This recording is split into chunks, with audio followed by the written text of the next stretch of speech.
안녕하세요 여러분, 닥터왕 성의학연구소의 닥터왕입니다. 여러분 그동안 잘 지내셨죠? 이제 드디어 그 길고 지루했던 코로나 팬데믹 상황이 서서히 끝나가고 있는 듯 합니다. 이제 일상으로 돌아갈 시간들도 얼마 남지 않았죠. 저도 개인적으로 지난 2년 동안 주로 미국에서 열리는 성악회를 매년 가곤 했었는데 지난 2년간 거의 외국을 나가보지를 못했습니다. 그래서 수년 전에 공부한다고 외국으로 다니던 그 시간들, 그리고 또 그 교류하던 여러 친구들, 또 너무너무 그 시간들과 사람들이 그리워집니다. 이제 여러분들도 곧 일상으로 되돌아가서 자유롭게 여행할 수 있고 즐겁게 생활할 수 있는 그런 시간들이 빨리 되돌아왔으면 좋겠습니다. 오늘 제가 말씀드릴 내용은 외염유가족 열상이라는 질환인데요. 예전에도 저희 닥터왕 성의학 연구소에서 한번 다룬 적이 있는, 몇 차례 다룬 적이 있던 그런 질환입니다. 최근에 이 질환을 아주 심하게 앓고 있는 그런 환자분들을 제가 치료한 경험이 있어서 이 외염유가족 열상을 치료하지 않고 또는 20년 내지 30년간 방치했을 때 과연 어떤 일이 벌어지는지 이런 것에 관한 내용입니다. 또 이 질환을 어떤 식으로 치료를 하고 어떻게 다뤄야 하는지 그에 대한 짤막한 내용도 소개시켜 드릴까 합니다. 외염유가족 열상은 예전에도 말씀드렸듯이 성관계 후에 지립구가 반복적으로 찢어지는 질환을 말합니다. 성생활뿐만 아니라 일상적인 활동에 의해서도 외음부나 또는 회음부에 반복적인 열상이 발생할 수 있는데요. 대표적인 예가 이제 배변 활동을 위해서 힘을 줬을 때 회음부나 지립구가 찢어지는 경우죠. 성교통을 성관계 전이나 성관계 중 또는 성관계 후에 나타나는 통증 질환이라고 정의한다면 외염유가족 열상은 성관계 후에 나타나는 통증 질환을 일컫는 말입니다. 대부분의 의사들은 이 질환을 별로 대수롭지 않게 생각하죠. 그래서 환자들이 이러한 질환을 겪고 있는 환자들이 산부인과를 방문한다든지 또는 비뇨기과를 방문하게 되면 대부분의 의사들이 대수롭지 않게 생각하고 항생제 연고만 처방하곤 합니다. 하지만 경험해 보신 분들은 잘 아시겠지만 이러한 연고를 바르더라도 거의 일시적인 효과밖에 없고 결국은 계속 반복적으로 이 열상이 재발하게 됩니다. 이 외염유가족 열상 질환을 가진 환자들은 성생활의 퀄리티가 급격하게 떨어지죠. 그래서 대개 월 1, 2회 이상의 성생활을 하기가 힘들어집니다. 그리고 또 이 외염유가족 열상은 유발성 전정통이라고 하는 대표적인 성교통 질환을 거의 대부분 동반하고 있기 때문에 성관계 중에도 심한 통증이 나타나는 경우가 많죠. 아니면 통증이 너무 심해서 아예 성생활을 못하는 경우도 흔하게 있습니다. 그래서 이 유발성 전정통과 외염유가족 열상이 겹치게 되면 성생활에 대한 거부감이 점점 심해지고 심적인 공포감이나 이런 공포감으로 인해서 파생된 골반 바닥 근육의 과도한 긴장이 동반되기 때문에 성생활을 점차 여성들이 회피하게 되죠. 그러다 보면 남녀 간에 서로 갈등이 생기게 되고 다투게 되고 심한 경우 이별을 하거나 이혼을 하는 경우도 드물지 않게 있습니다. 삽입 공포가 점차 심해지다 보니까 질 오르가즘 못 느끼게 되죠. 그래서 성욕구나 성흥분 역시도 줄어들게 됩니다. 그런데 이 질환이 교과서에 나오는 질환도 아니고 불과 최근 몇 년 사이에 국제성학회에서 처음 보고된 질환이다 보니까 대부분의 의사들이 이 질환을 어떻게 다뤄야 될지 또 이 질환의 정체에 대해서도 잘 모르고 있습니다. 일부 의사들은 열상이 생기는 부위를 수술적으로 도려내면 되지 않을까 하고 수술적인 치료를 권장하기도 합니다. 근데 이건 미봉책에 불과하죠.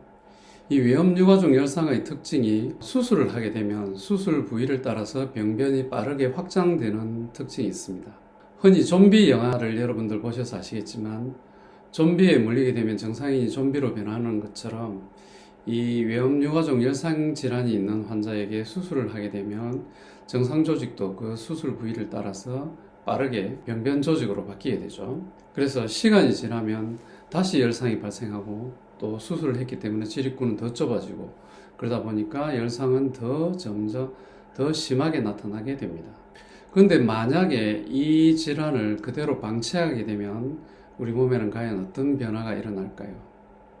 최근에 저희 병원을 찾아오셨던 환자분들 중에 이런 케이스가 비슷한 시기에 있었는데요. 외음유가족열상은 호르몬의 변화라든지 또는 외음부의 수술 등에 의해서 나타나기도 하지만 대부분의 경우 유전적인 소인을 갖고 있는 경우가 많습니다.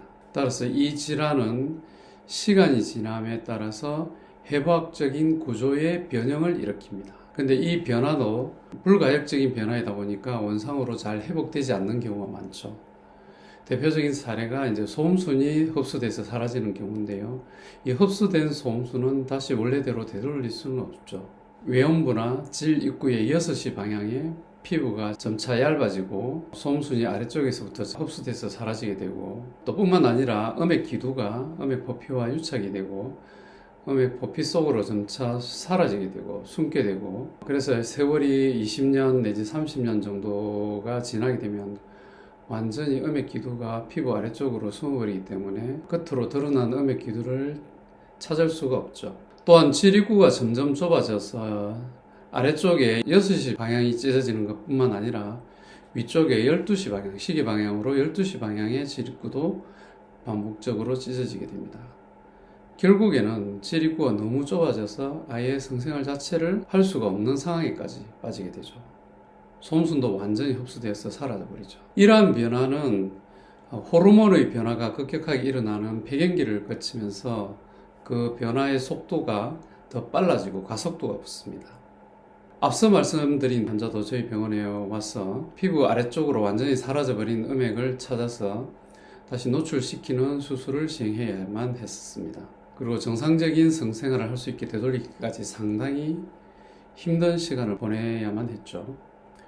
외음유가족열상은 앞서 말씀드린 것처럼 최근에 국제학회에서 그 사례가 보고되기 시작했기 때문에 아직까지 국내 의료진들에게는 많이 소개되지 않은 그런 잘 알려지지 않은 그런 질환입니다. 하지만 저희 병원에는 아주 많은 성공적인 치료 사례와 임상 데이터가 쌓여 있습니다.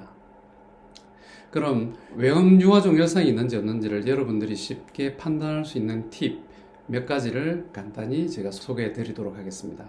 첫 번째로 성관계의 빈도가 특별한 이유가 없는데도 월 1, 2회를 넘지 못할 때 외음유가족열상을 한번 생각해 봐야 합니다. 물론 이러한 특징은 외음유가족열상의 특이적인 증상은 아닙니다만 보편적으로 나타나는 그런 특징 중 하나죠.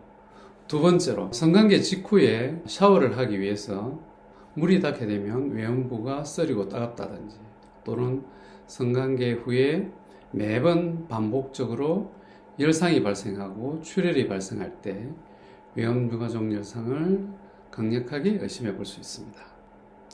세 번째로 성관계 여부와 상관없이 배변 활동을 할 때라든지 다리 찢기를 할 때라든지 이럴 때 회음부나 항문 주위로 반복적으로 열상이 생긴다면 외음유가족열상을 강력하게 의심해 봐야 합니다.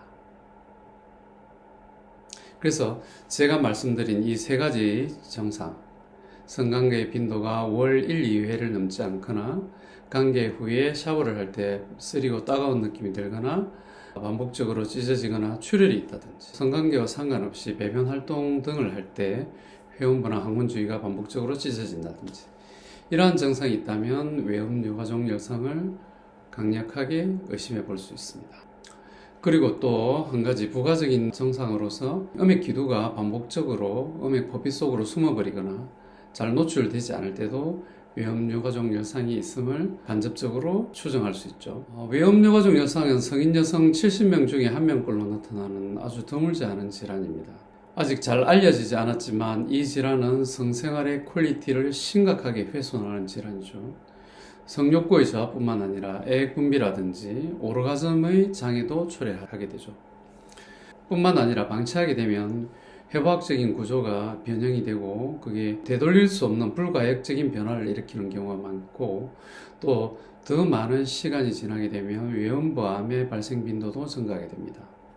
만약 이러한 질환을 겪고 있는 분이 있고 또 이러한 질환으로 고통받는 분이 있다면 빨리 오셔서 치료를 하시는 게 좋습니다.